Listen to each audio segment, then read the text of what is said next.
There's a lot of advice out there on how to build a business, and a lot of it makes it much more complicated than it needs to be. Typically, it's because the people who are teaching you don't fully understand what made them successful in the first place. So I'm not here to teach you hacks. I'm not here to teach you anything other than just fundamentals of how to make this machine work for you. And it's pretty simple. There are three things that makes every single business successful, or there are three things that makes every single business fail. If you don't know who I am, my name is Rohrer. I'm a public speaker. I own multiple businesses. I've been an entrepreneur for well over a decade. And one of my greatest passions is skill acquisition. And in that has been learning how to distill something down to a simple concept. So in this video, I'm going to walk you through all three things that you need to do in order to build a $1 million business, to go from 0 to 1 million. There are probably some other things you can do after you push past $1 million, but 0 to 1 million, if you get these three things right, you're going to get it every single time. And I'm going to give you a secret fourth category that people don't really think about very often at the end. So stick around for that. So here it is.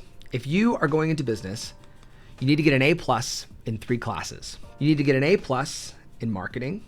What is marketing? It is simply getting attention to your business, getting eyeballs to see your business. You need to get an A+ in sales, which is turning that attention into cash. And then you need to get an A+ in service delivery, which is fulfilling on the promises that you just made in sales and marketing. During marketing, you're saying, oh, our amazing product is going to do this, this, and this.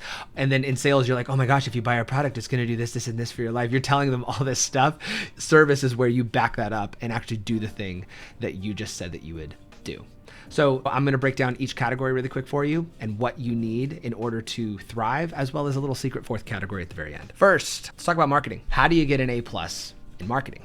Well, fairly simple. All you need to do is draw out your digital sales funnel. Simple enough, okay? And your goal in the very beginning of your business is just to get attention to the business. Up here, you've got tons of eyeballs seeing you, okay? Tons of eyeballs seeing you. Down here, you've got people buying from you. And all you gotta do is work them through the funnel. So in the very beginning, all I want you to stress about is getting people to see your business. You're gonna get a lot of people that tell you, oh my gosh, do this long organic effort in the very beginning of your business. That can be good if you have cash. If you need leads right now, you should pay for them. Pay for them with some sort of an ad effort. So Google ads, Meta ads, or some other advertising platform that can get you a lead right then and there. In the beginning of your business, if it's slow and you don't have the luxury of waiting, if you have time, no stress. If you have time, great. If you have a full-time job that's funding your business right now, take time, build organic, because those organic channels, let's call this half organic channels, like SEO or social media or an email list, those organic channels are going to cost way less over time. However, they take time to build. The paid channels, whether Google ads, Facebook ads, Meta ads, eventually ChatGPT ads, apparently, those are going to cost a lot more per lead, but you're going to get the business churning right away. So if you are on a time crunch, heavily focus here. If you're not on a time crunch, work on the organic side and just build tons and tons of relationships. And the biggest channel that I would advise that you build in the very beginning of your business, referral partners. Local referral partners or consultants or anybody who can drive attention to your business that already has access to the people that you want to serve. So if it's, in my case, if it's a med spa that I want access to, consultants they already work with tons of med spas, and I can tell the consultants, hey, I have this service that provides this outcome and I would love to work with you and work with your clients so that they can get that outcome. Then that consultant's going to go advocate on their behalf. So that's what I would say in the very beginning. If you're looking to build a really good channel for marketing, look at referral partners and how can I get attention there. Okay. So that's the very beginning with just marketing. Let's just get eyeballs on the business. That's all you're going to focus on in the very beginning. Eyeballs, eyeballs, eyeballs, eyeballs, eyeballs. Cool. Cool.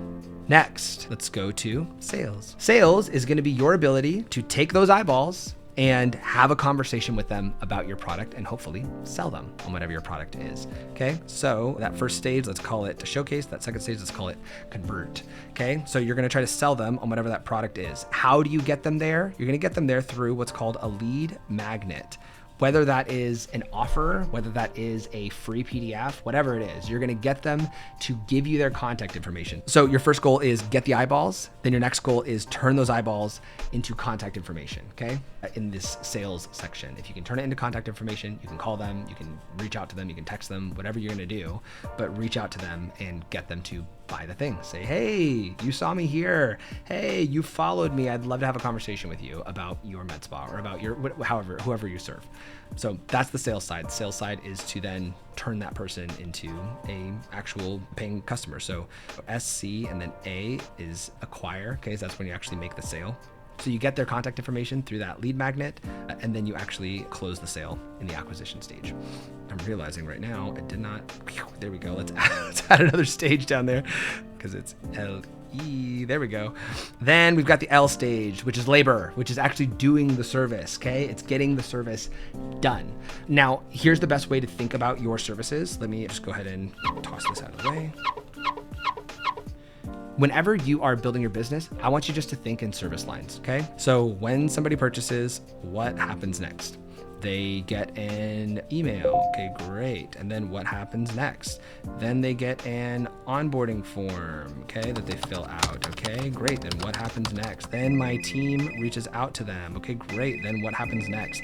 Then they get their magical product and they're happy with it. Okay, great. Then what happens next? You need to have a very clearly defined, down to the minute, annoying details of what needs to happen at every single stage of that service delivery process. Okay, you cannot make this something where it's like, okay, great, they buy and then they get the thing. No, outline every single keystroke that your team needs to execute on in order to make that happen. If you have a digital product, it's much easier, right? Because you just have a product that gets delivered and they have it and they're done. Typically you sell that a lot lower. If it's high ticket, you probably have some sort of a delivery factor, you have an onboarding process, there's a whole thing that goes into it. So just make sure whatever your business is, that process is very, very clearly identified, or you're gonna have a big drop off of people that are advocating against you on the marketing and sales side because the service sucked, okay? So just make sure that whatever it is, it provides the outcome you promised and it's a super smooth process. Okay, so that is your marketing as well as your sales, as well as your service. Now I promised you that there would be a secret fourth category because you, typically, if you're watching this video, you've probably tried to start a business or you're working on a business. The hike that you take from 0 to 1 million is a very challenging one. It's simple. It's literally 3 things, but it is challenging. And you're probably looking for some answers of why can't I get this right? Why can't I get this right? And here's the last one that most people don't want to hear, and probably the hardest pill to swallow is if you get this last one right, you will truly win. It's your ego. Not your ego in the sense of like, oh, I'm the best, or oh, I'm a blah, blah, blah. Your ego in the sense of you have certain viewpoints that you're viewing the world through, and when you fail in business, it shatters that worldview, and it's very difficult for people to admit that they are failing at a certain stage. They usually try to find excuses for why that stage failed rather than looking at themselves and saying, oh, actually, you know what? I'm not getting enough good attention to the business. I need to work on marketing. Oh, I'm actually not doing a good enough job with sales and follow-up. I should work on that side. Oh, actually, my product people don't like very much. I need to improve that.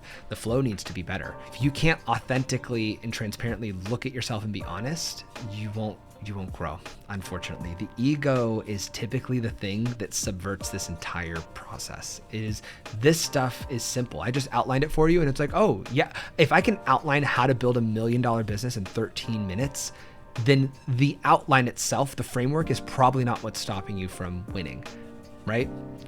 What's actually stopping you from winning is your own belief and your own ego. I have a video that will pop up somewhere here, or it'll get linked somewhere for you to click on, that goes all over how you can solve your own ego issues. But I will promise you that if you can fix that first and learn how to authentically look at yourself and authentically look at your situation without having these rose-colored glasses, you're gonna win. You are gonna see yourself take off like a rocket, and your relationships are gonna get better. It's only gonna improve the rest of your life.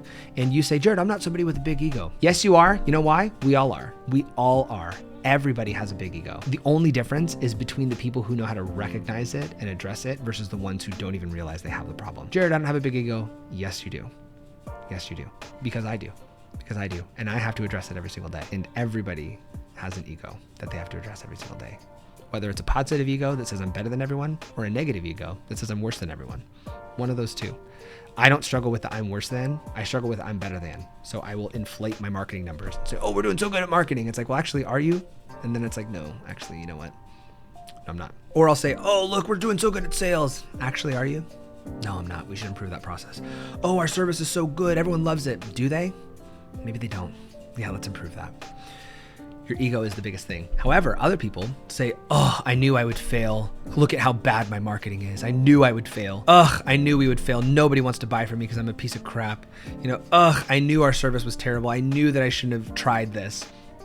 It goes both directions. Getting rid of your ego is about you authentically and transparently looking at where you are and then pivoting in order to win. Looking at yourself authentically, okay? Not as greater than, not as less than, as a person, as just a human being that is trying. So those are the 3 things that you really need in order to win in business.